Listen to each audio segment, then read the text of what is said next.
इनकी शुरुआत अभी एक बार फिर से किन्नौर की खबर के साथ करेंगे, जहां पर अब तक इस हादसे में 14 लोगों की मौत हो गई है। आईटीबीपी और एनडीआरएफ की ओर से राहत और बचाव कार्य यहां पर लगातार जारी है। सीएम जयराम ठाकुर यहां पर घायलों का हाल जानने के लिए पहुंचे।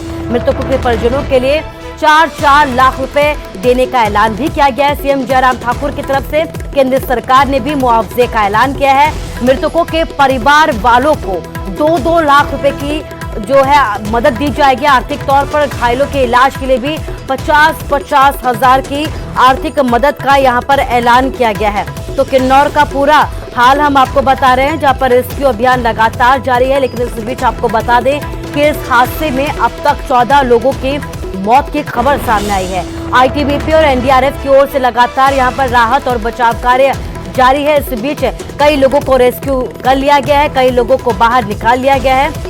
इसके साथ ही सीएम जयराम ठाकुर यहां पर पहुंचे और पूरी स्थिति का जायजा लिया, पूरे हालात का जायजा लिया, क्या कुछ किया जा रहा है इसे लेकर पूरी जानकारी लिया। इसके साथ ही परिजनों को 4-4 लाख रुपए मदद देने का ऐलान किया है। जो मृतक के परिजन हैं उनको 4-4 लाख की आर्थिक मदद का ऐलान किया गया है। इसके साथ ही केंद्र सरकार ने भी मुआवजे का ऐलान किया है, जिसमें मृतक के परिवार वालों को 2-2 लाख की आर्थिक मदद दी जाएगी। इसके साथ ही घायलों की मदद के लिए भी सरकार ने हाथ आगे बढ़ाए हैं और 50-50 हजार की मदद देने की बात कही है।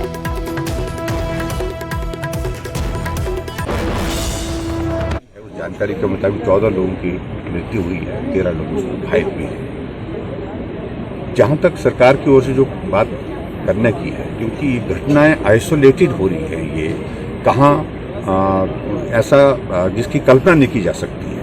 बरसात के मौसम में आमतौर पर घटनाएं घटित होती थी, लेकिन ये बिल्कुल बरसात का बारिश ना होने के बावजूद भी ये घटना घटित हुई है और यहाँ पर भी इस प्रकार से ये घटना घटित हुई है।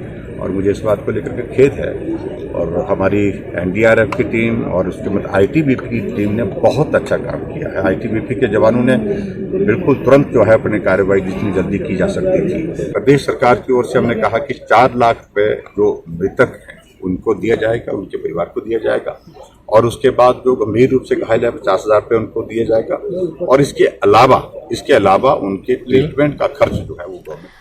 और इस खबर पर ज्यादा जानकारी के लिए हमारे संवाददाता अरुण हमारे साथ फोन लाइन से जुड़ गए। अरुण, आपसे ये जानना चाहूंगी, आप लगातार वहां पर स्थिति पर नजर बना के रखी हुई है आपने, इसके साथ ही सीएम भी वहां पर पहुंचे, हालातों का जायजा लिया है। इस बीच कहां तक ये रेस्क्यू अभियान पहुंचा और अभी क्या कुछ कहा जा रहा है कि कब तक इसे निपटा लिया जाएगा?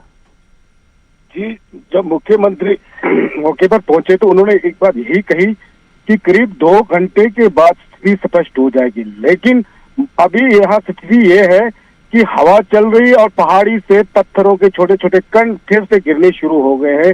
ऐसे में कुछ देर के लिए रेस्क्यू ऑपरेशन को स्थगित कर दिया गया है। कहीं ऐसा ना हो कि रेस्क्यू ऑपरेशन जारी रहे और ऊपर से फिर से कोई बड़ा हादसा हो, इसको मद्देनजर रखते हुए फिलहाल रेस्क्यू ऑपरेशन को स्थगित कर दिया गया। जी अरुण, इस तमाम जानकारी के लिए आपका शुक्रिया कहना चाहूंगी। तो 2 तस्वीरें हम आपको दिखा रहे हैं, रेस्क्यू अभियान की ये तस्वीरें हैं। पहली तस्वीर में आप देख सकते हैं कि किस तरीके से जवान लगातार यहाँ पर डटे हुए हैं। जो जिंदगियां इस मलबे के नीचे दबी हुई है, फंसी हुई है, उन्हें बाहर निकालने की पुरजोर तरीके से कोशिश की जा रही है। एक उम्मीद है कि शायद यहाँ अभी भी कुछ जो जिंदगियां हैं वो जीवंत होंगी और यही वजह है कि लगातार यहाँ पर रेस्क्यू अभियान भी जारी है।